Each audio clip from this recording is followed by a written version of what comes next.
ام تریدون ان تسألوا رسولکم، کیا تم بھی چاہتے ہو یہ کہ تم سوال کرو اپنے رسول سے،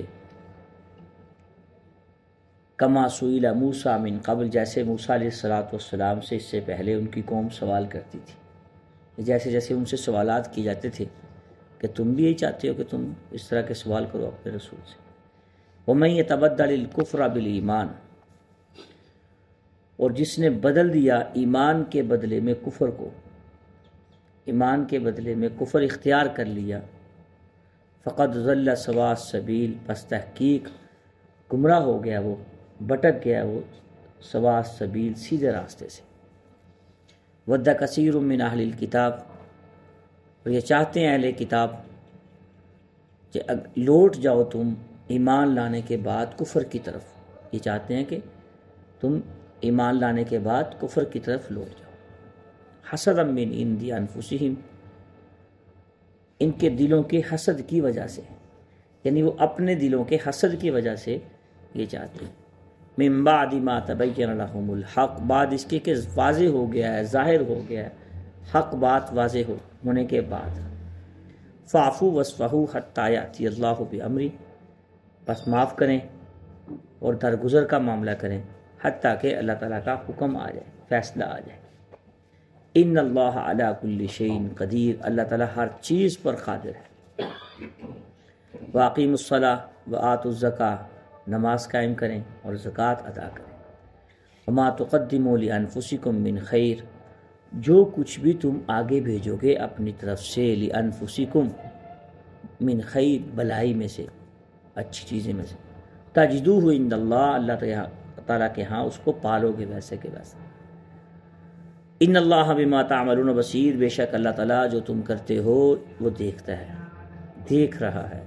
وقالوا لن يدخل الجنہ، وہ کہتے ہیں ہرگز نہیں داخل ہوں گے جنت میں، الا من کان ہودا او نصارا، مگر یہودی اور نصارہ، یعنی یہود و نصارہ کے علاوہ کوئی بھی جنت میں داخل نہیں ہوگا، وہ یہ کہتے ہیں۔ تلک امانیہم، یہ تو ان کے دلوں کی خواہشات ہیں، آرزویں ہیں، ان کی تمنائیں ہیں۔ قل ہاتوا برہانکم، لاؤ کوئی دلیل، اگر تم سچے ہو اپنے اس دعوے میں کوئی دلیل دکھا دو، ان کنتم صادقین، اگر تم سچے ہو۔ بلا من اسلم، کیوں نہیں، جس نے جھکا لیا اپنے چہرے کو اللہ کے سامنے، وہ محسن اور محسن، اور وہ محسن، فلہ اجرہ عند ربہ، بس اس کے لیے اس کا اجر اللہ تعالیٰ کے پاس ہے۔ ولا خوف علیہم ولا هم یحزنون، نہ ان پہ خوف ہوگا اور نہ وہ غمگین ہوں گے جنہوں نے اپنے چہرے کو اللہ تعالیٰ کے سامنے جھکا لیا۔ بنی اسرائیل کی خرابیوں کا ذکر چل رہا ہے پیچھے۔ یا ایھا الذین آمنوا لا تقولوا راعنا، راعنا کی جگہ انظرنا کا لفظ اللہ تعالیٰ نے مسلمانوں کو، اہل ایمان کو استعمال کرنے کا فرمایا۔ ان کی بدنیتی کی وجہ سے تو اس کا معنی بدل جاتا تھا، جس کی وجہ سے اللہ تعالیٰ نے یا ایھا الذین آمنوا لا تقولوا راعنا، یہ اس سے منع فرما کے انظرنا کا لفظ جو ہے وہ استعمال فرمایا۔ یہ یہود، یہاں سے ایک اور ان کی بنی اسرائیل کی سوالات کا، ان کی خرابی کا ذکر کیا گیا ہے۔ مفسرین کے 3 قول ہیں اس میں۔ بعض مفسرین نے لکھا ہے کہ اس سے مراد یہودی ہیں، یہود و نصارہ، کہ یہ سوالات کرتے تھے عجیب و غریب، جیسے موسیٰ علیہ السلام سے ایسے رسول اللہ صلی اللہ علیہ وسلم سے سوالات کرتے تھے۔ کوئی کہتے تھے جاؤ سیڑھی لگا کے آسمان سے کتاب آپ لے کے آئیں خود، یا کہتے تھے کچھ سوالات کرتے تھے جی ہمارے عرب کو سبز و شاداب کر دیں پھر ہم ایمان لے کے، عجیب و غریب قسم کے، بے ڈھنگے قسم کے سوالات۔ تو اللہ تعالیٰ نے اس کا جواب دیا ہے کہ موسیٰ علیہ السلام سے بھی اسی طرح کے سوال کرتے تھے، اس کا ذکر بھی قرآن پاک میں ہے۔ فقط سالوا موسیٰ اکبر من ذلک فقالوا ارنا اللہ جہرۃ، سورۃ النساء آیت نمبر 153۔ موسیٰ علیہ السلام کو تو سیدھا کہہ دیا تھا انہوں نے کہ بھئی ہماری بالمشافہ ملاقات کروائیں پھر ہم مانیں گے آپ کی تورات کو، اس کا ذکر قرآن پاک میں ہے۔ فقط سالوا موسیٰ اکبر من ذلک فقالوا ارنا اللہ جہرۃ، ہمیں دکھائیں اللہ تعالیٰ کو واضح سامنے۔ ایسے ایسے سوالات کرتے تھے۔ بعض مفسرین نے لکھا کہ یہ اس سے مراد مشرکین ہیں جو شرک کرتے تھے کہ آپ ہمیں یہ کر کے دکھائیں یا اس طرح کر کے دکھائیں۔ تو بعض مفسرین نے لکھا ہے کہ اس سے مراد اہل ایمان کو منع کیا جا رہا ہے کہ تم سوال کرتے ہو نبی اکرم صلی اللہ علیہ وسلم سے ایسے جیسے پچھلی قومیں سوال کرتی تھی اپنے نبیوں سے، تو تم بھی ایسے سوال کرنے شروع کر دیے تم نے بھی، جیسے پچھلی قومیں سوال کرتی تھی موسیٰ علیہ السلام سے۔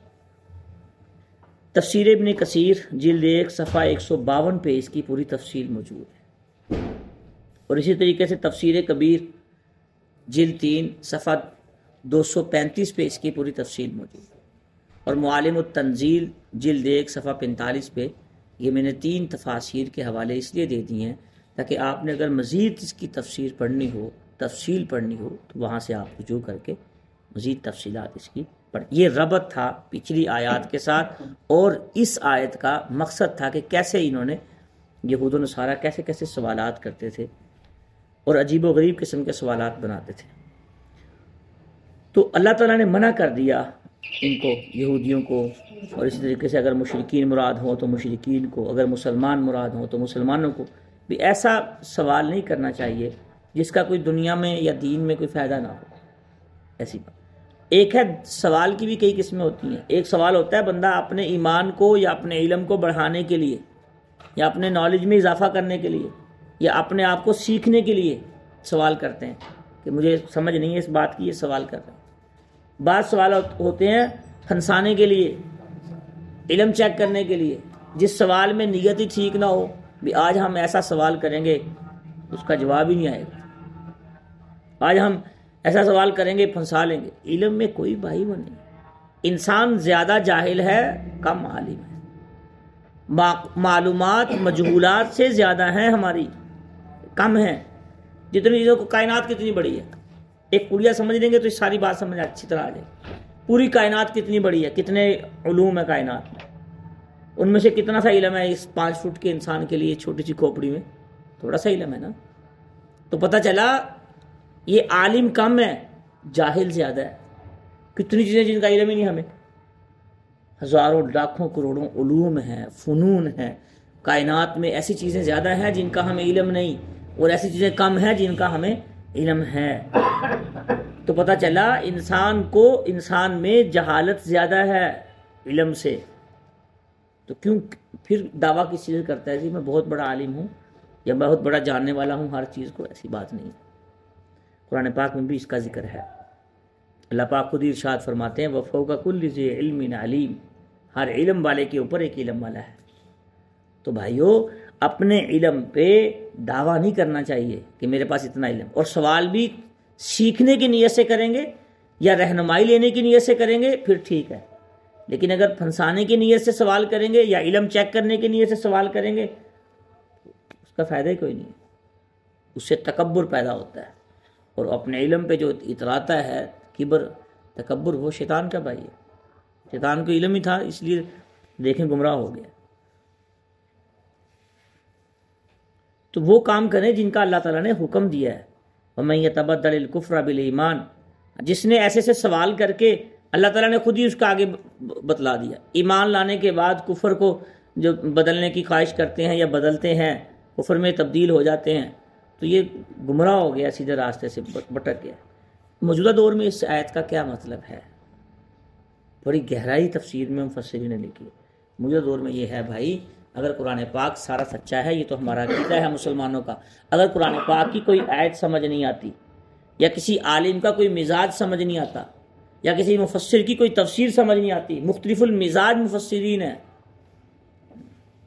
بعض مفسرین نے پوری قرآن پاک کی تفسیر کو سائنس کی روح سے لکھا ہے، بعضوں نے منطقی روح سے لکھا ہے، تفسیر کبیر دیکھ لیں آپ، جس کا میں نے ابھی حوالہ دیا تھا، اور بعضوں نے فقہی اعتبار سے تفسیر لکھی ہے، معارف القرآن دیکھ لیں۔ ہر مفسر نے اپنے اپنے مزاج اور اپنے اپنے علم کے مطابق قرآن پاک کی تفسیر لکھی ہے۔ اب اگر ایک صاحب کو، ایک اسکالر کو، ایک دور جدید کے عالم کو یا جاننے والے کو یا جدید علوم کے ماہر کو قرآن پاک کی کوئی آیت سمجھ نہیں آتی، یا کسی اسکالر کا کوئی مزاج سمجھ نہیں آتا، یا کسی مفسر کی تفسیر سمجھ نہیں آتی، اس کا مطلب یہ نہیں ہے کہ یہ بات قرآن پاک میں نہیں ہے، اس کا مطلب یہ نہیں ہے کہ دوسری تفسیر میں نہیں ہے، اگر اس تفسیر میں نہیں، تو اس کا مطلب یہ ہے کہ اگر اس کی سمجھنے کی نیت ہوگی تو اس کو ایک نہیں ہزاروں راستے مل جائیں گے سمجھنے کے، لیکن اگر سمجھنے کی نیت نہیں ہوگی جتنے مرضی آپ تفسیریں پڑھ لیں، جتنی مرضی حدیثیں پڑھ لیں، اعتراضات کو اگر کوئی اعتراض پیدا ہو جائے، انسان ہے، یا کوئی وہم ہو جائے یا کوئی بات سمجھ نہ آئے، تو دوستو اس کو اگر ایک جگہ سے سمجھ نہیں آئی یا ایک تفسیر سمجھ نہیں آئی، دوسری سمجھ، دوسری نہیں آئی تو تیسری سمجھ۔ یہ قرآن پاک ایک واحد کتاب ہے، اگر ایک اسکالر سے سمجھ نہیں آئی دوسرے اسکالر سے سمجھ، ایک مفتی صاحب کی بات سمجھ نہیں آ رہی دوسرے مفتی صاحب سے پوچھ لیں، کوئی حرج نہیں ہے، مقصد سمجھنا ہو بس، یہ نہ ہو ایک فتویٰ ایک مفتی صاحب سے لیا، مرضی کا فتویٰ نہیں ملا تو دوسرے مفتی صاحب کے پاس بھاگے، وہاں سے شاید مرضی کا ملے، تو تیسرے سے نہیں ملا تیسرے کے پاس بھاگے۔ یہ دین کا مذاق ہے، یہ خواہش پرستی ہے، ایسے نہیں ہونا چاہیے۔ تو میں بتلا رہا تھا کہ جو چیز، ہر چیز قرآن پاک میں موجود ہے، رہنمائی ہی رہنمائی، خیر ہی خیر ہے۔ جو بات سمجھ آ گئی سوال وہ کریں جو سمجھنے کی نیت سے ہو، سمجھ آ گئی ٹھیک ہے، نہیں سمجھ آئی تو اور طریقے سے پوچھ لیں، اور ایک سے پوچھ لیں۔ اللہ تعالیٰ ہمیں قرآن پاک کو، احادیث کو سمجھ کے اس کے مطابق زندگی گزارنے کی توفیق عطا فرمائے۔